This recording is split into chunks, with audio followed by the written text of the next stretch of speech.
Yes, mic check. Hello everybody and welcome to Self-Improvement TV.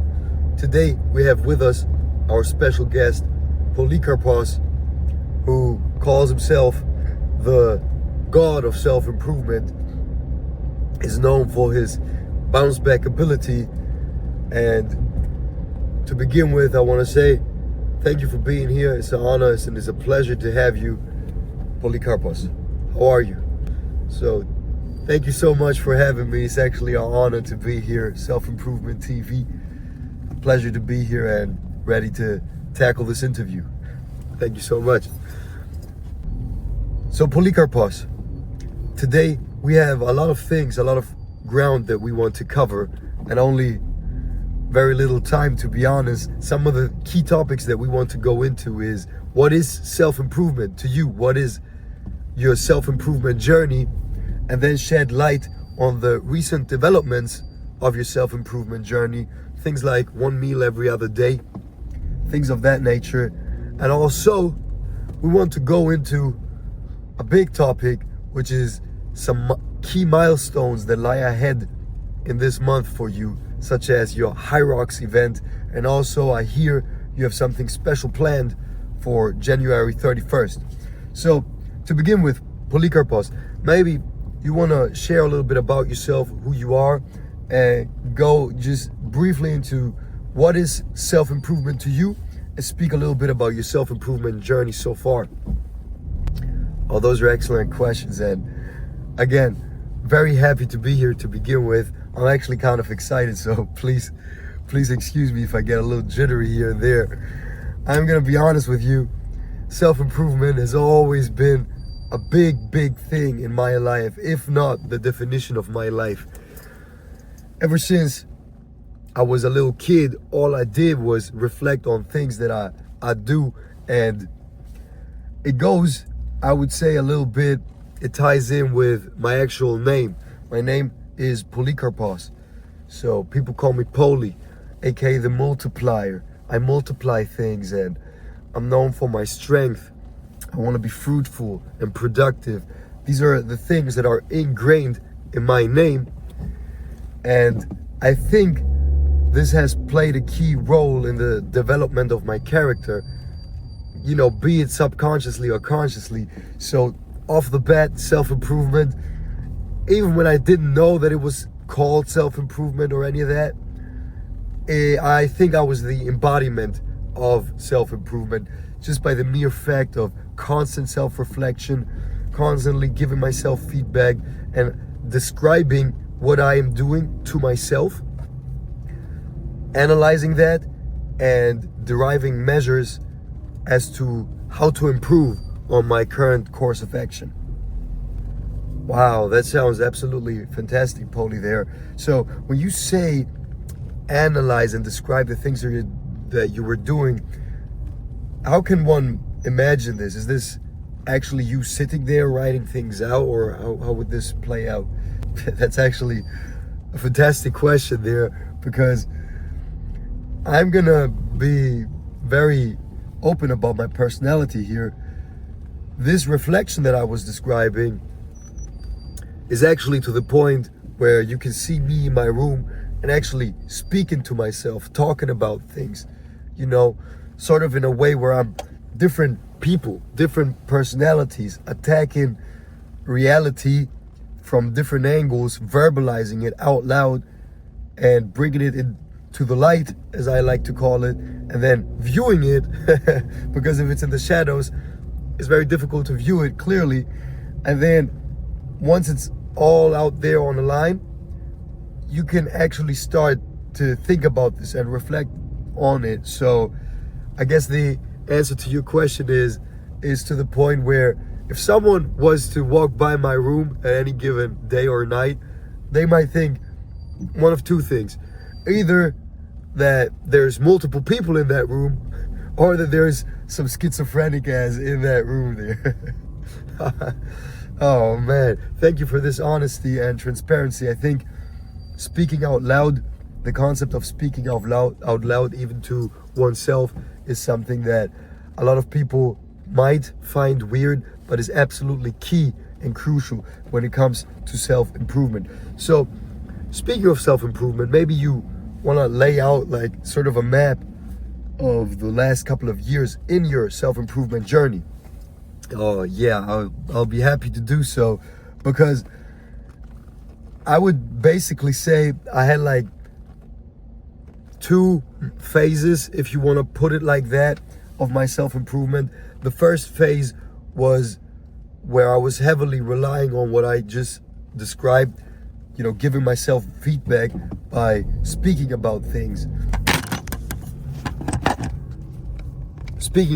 that happened to me, and analyzing those, how they made me feel, and how I should act in the world.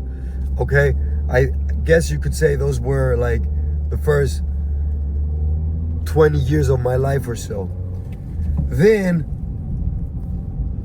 what happened was, you know, for all intents and purposes, I stopped doing that because I was dealing with a lot of challenges in my life that were so potent and so heavy on me that I kind of lost that connection, right? So you can call it, I was down in the dumps.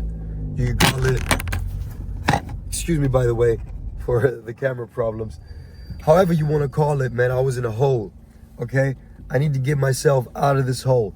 So, and then we have the second phase where I rekindled myself, where I looked myself in the mirror and I said, nah, we're not gonna continue like this, and just ignited that second spark where I tackled things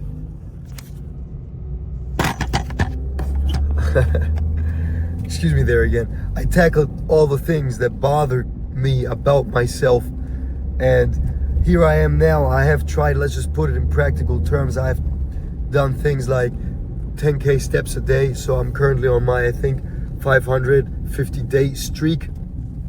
Of that, I started getting into managing my nutrition, cooking for myself every single day, you feel me? Every single day, waking up at 5 a.m., 6 a.m., all these things, just to get my workout in before work starts, all these things, and created a program for myself to better myself. And this is where I'm currently at. Not to forget the 1 meal a day thing that I'm also doing to integrate work and life and also mindset, all these things. So just a little bit about myself on that. Wow, that's absolutely fantastic what you're laying out there. I hear that you're very hard on yourself when it comes to self-improvement.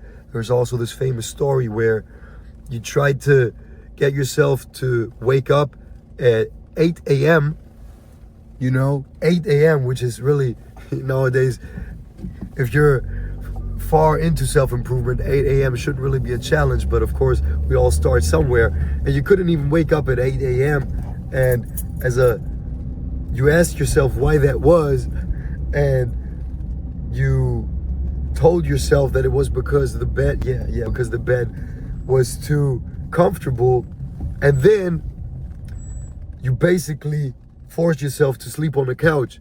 And then when you told yourself that, nah, you don't want to sleep on the couch, then you forced yourself, you said you were going to sleep on the floor. There's this famous story. And then you told yourself that, nah, it's all right, okay, I'll take the couch. And of course the couch then wasn't as comfortable as the bed, and it was easier to wake up at 8 a.m. because there were no excuses there. So I guess what I'm getting at is, you like to really drastically, you like to analyze the situation and apply drastic measures because you really want to get to a new point, and you understand very well that if you repeat doing the same habits, the same things, of course this is going to be mapped into the same outcome. So let's now get into something very recent that you're doing on that, which is the 1 meal every other day. Maybe you want to shed a little bit of light as to how did you stumble over that, and why is it that you're doing that? Oh yeah, the 1 meal every other day. It's People have called me crazy for this, I'm not gonna lie, but they be calling me crazy for a lot of things, so who cares, right? So 1 meal every other day, I am gonna be honest with you, I had stumbled over the concept a couple of months ago, right? So what I like to call this is planting the seed. It planted the seed in my subconsciousness that this thing exists. That's why it's important to always keep an open mind for everything, because everything can act as a seed, you know, in the positive or in the negative, to change the direction of your life. In this case, I had heard of the concept. I think it wasn't called 1 meal every other day. I stumbled over it as alternate day fasting. It was something like alternate day fasting versus 1 meal a day, which is what I was doing and what I have been doing for almost 3-4 years now. So this is how I stumbled over it, right? Just on the internet. And then just 2.5 weeks back or so, also due to some circumstances with work, and you know, I like to increase my productivity, I was like, what would happen if I didn't eat today, and really zoomed in and narrowed in on the tasks at hand. And you know, food, I have food I can eat next day, you feel me? What if I really go for it? And then I, you know, basically was down for it from the get-go. I was like, yeah, let's fucking do it, boy. And this is the first thing that I would like to point out here, is that it's all about mindset. It's all about mindset. Now, listen, because it's very crucial. Had I gone into this entire thing saying things like, oh man, I'm not sure if I'll be able to do this, you know, planting seeds of doubt into my mindset, into my mind frame, best believe it would have been way harder for me to maintain this level of consistency, right? Even to the point where I might have failed. Thus far, I have not missed a single day of 1 meal every other day. Okay, I had social events, I had all kinds of things where people was eating, and I was there as well, and I was being social, and I did my thing, you know, I was drinking my water, all these things, I was talking to people, but I did not eat, did not consume any calories whatsoever on the fasting days. And so just to wrap it up, it was a combination of planting the seed a couple of months ago, and then due to some circumstances, it got uploaded back up into my consciousness, and I was like, okay, hell yeah, let's fucking go. We're about to do this. So, oh man, that sounds wonderful.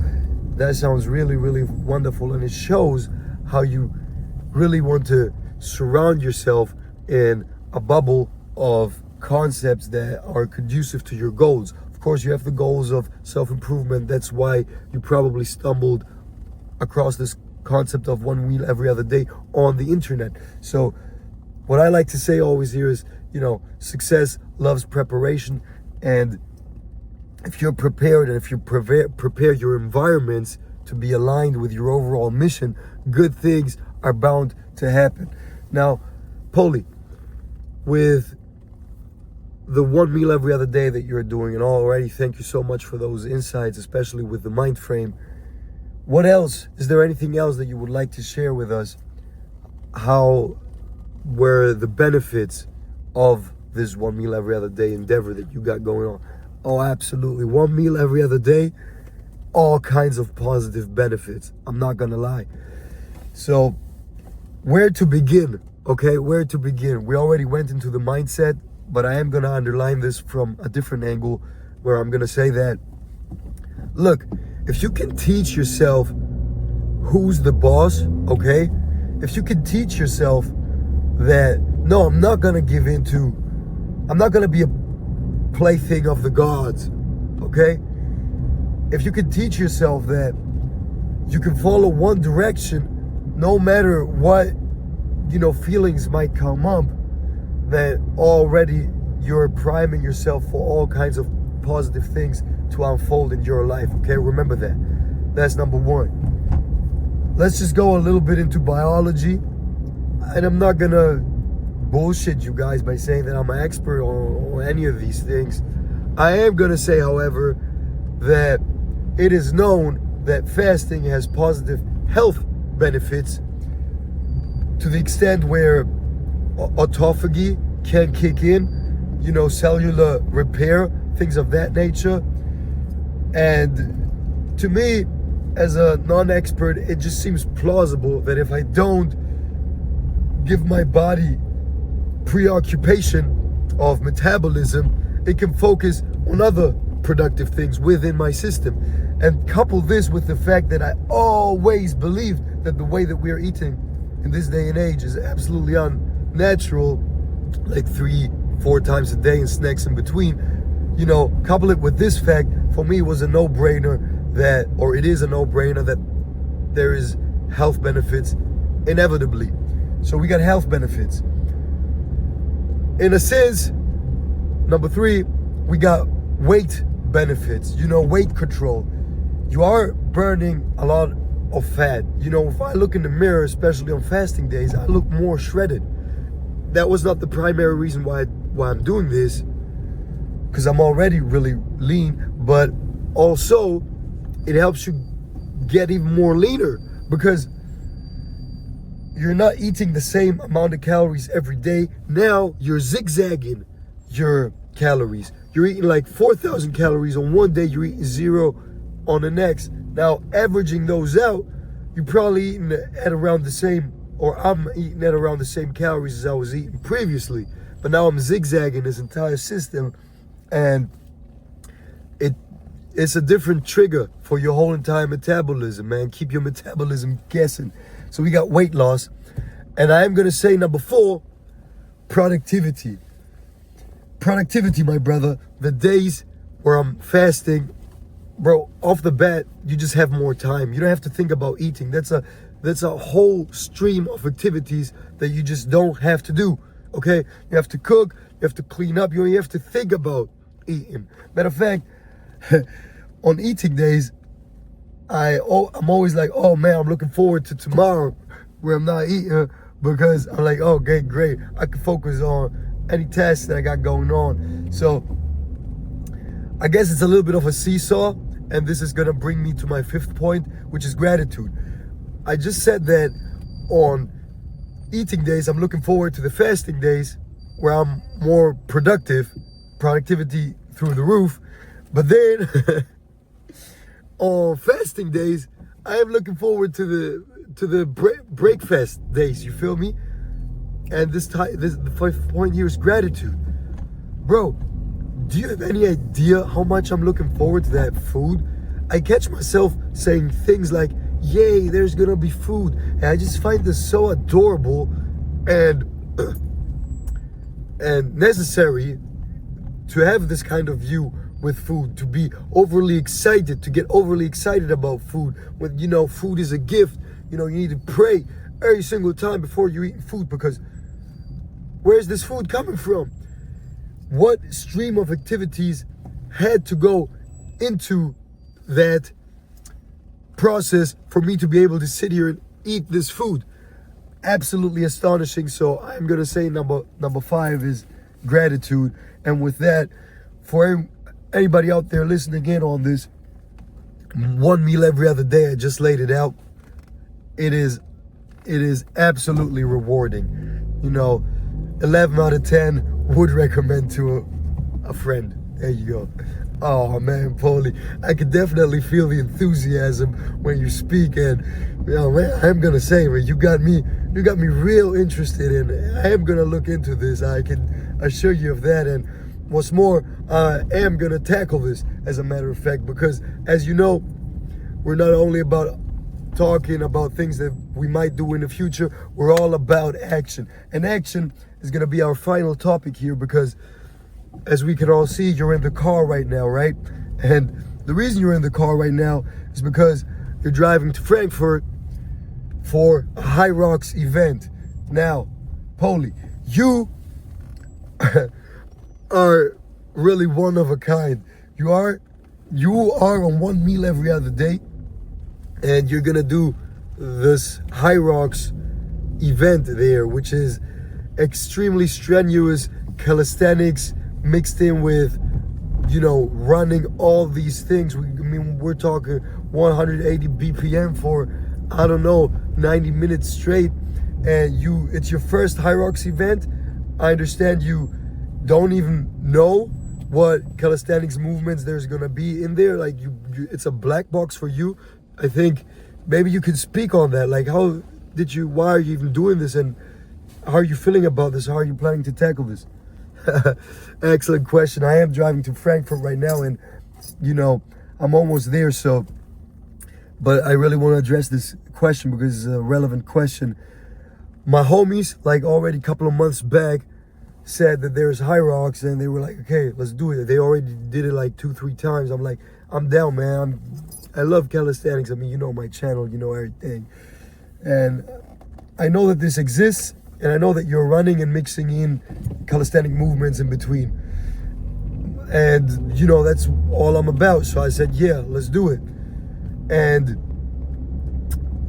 that's why I got signed up. I mean, that's really it. Now, that was a couple of months back. Now, I am doing this 1 meal every other day, and I am going to say that I'm not in my prime. It's just facts. I'm not in my prime in that I haven't had that training in the last couple of weeks as I would have liked to. Okay? That doesn't mean I'm not in my prime with regards to mindset. I would say with regards to mindset, and even physically, if you're looking at the bigger picture, man, I'm tight as hell. Best form. I'm not best form I could be, but I am gonna tackle this. Regardless, you're right. I'm on 1 meal every other day. People are out here thinking things like, oh, okay, I need to optimize for calories, do all this and that. Bro, today is my breakfast day, so I'm eating today, which is a happy accident. It could have been the other way around, which is actually what I thought at the beginning. I thought that today would be my fasting day. But today I'm eating. So I'm going to eat. I'm going to do HYROX tomorrow, and I'm not going to eat tomorrow. You feel me? Because that's just how it is. And with regards to how am I doing this, you know, I'm just doing it. I'm just going to go in there and I'm going to do it. Oh, man, that's really the warrior mindset. But when you say you're just going to do it, what exactly do you mean? Do you have any kind of strategies prepared? Yes, absolutely. Absolutely, I have a strategy prepared. My strategy is to go in there and tackle every task at hand. You know, it doesn't matter. I'm not saying it's going to be pretty. Matter of fact, you know, I never do pretty stuff. You feel me? I'm just going to do it. I don't know how long it's going to take. I know I'm going to give it my best. I know I'm not going to fall into any kinds of excuses because as the big homie Iron Wolf said, it's on-the-spot performance. It doesn't matter what you did yesterday. It don't matter what you're doing tomorrow. You know, get down, give me 50. That's all that it is about. To anybody out there sitting on excuses, trying to talk about this and that, you know, someone's blinding me. Bro, the conditions are never optimal. They are never optimal. That's the thing about it. You know, dwelling on, oh, if it would have been like this, it might have been like that. Nah, man, it is what it is. You just do it. You give it your best shot, and then you do it. I'm going to give it my best shot, and then I'm going to do it. And that's the strategy. It's all about becoming better and obliterating that voice in your mind that tells you that you can't do it, that wants to be the weaker version of yourself, that tries to bullshit yourself into some kind of cognitive dissonance where you believe the actual excuses that are coming out of your mouth. And that's my strategy. Go in there, search and destroy, my brother. Oh, wow, Poly, man. That's one, you got me hyped up, man. That's one hell of a pep talk. Thanks for that. Hey, you know, thank you so much for all these insights, man. We're definitely going to have you back. And just before I let you go, man, I can hear it in your passion. I can hear it in your voice.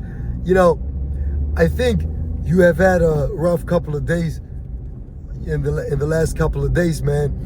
And even with all that, you are still going to go in there I just find this so inspiring. I just want to say thank you so much for being here. And is there any final words that you would like to give to the audience? Well, first of all, it's been a pleasure. Thank you for those questions. And of course, to anybody out there listening to this, there's one key takeaway that I could give to you. Is this: be a man of your words. If you tell yourself that you're gonna do something, you go out there and do it. You do it, okay? Never don't do it. If you say you're gonna do it, you have to do it. Your words and your actions have to align, always. Well, Poly, thank you so much, and looking forward to our next conversation. Thank you so much, man. It's been a pleasure.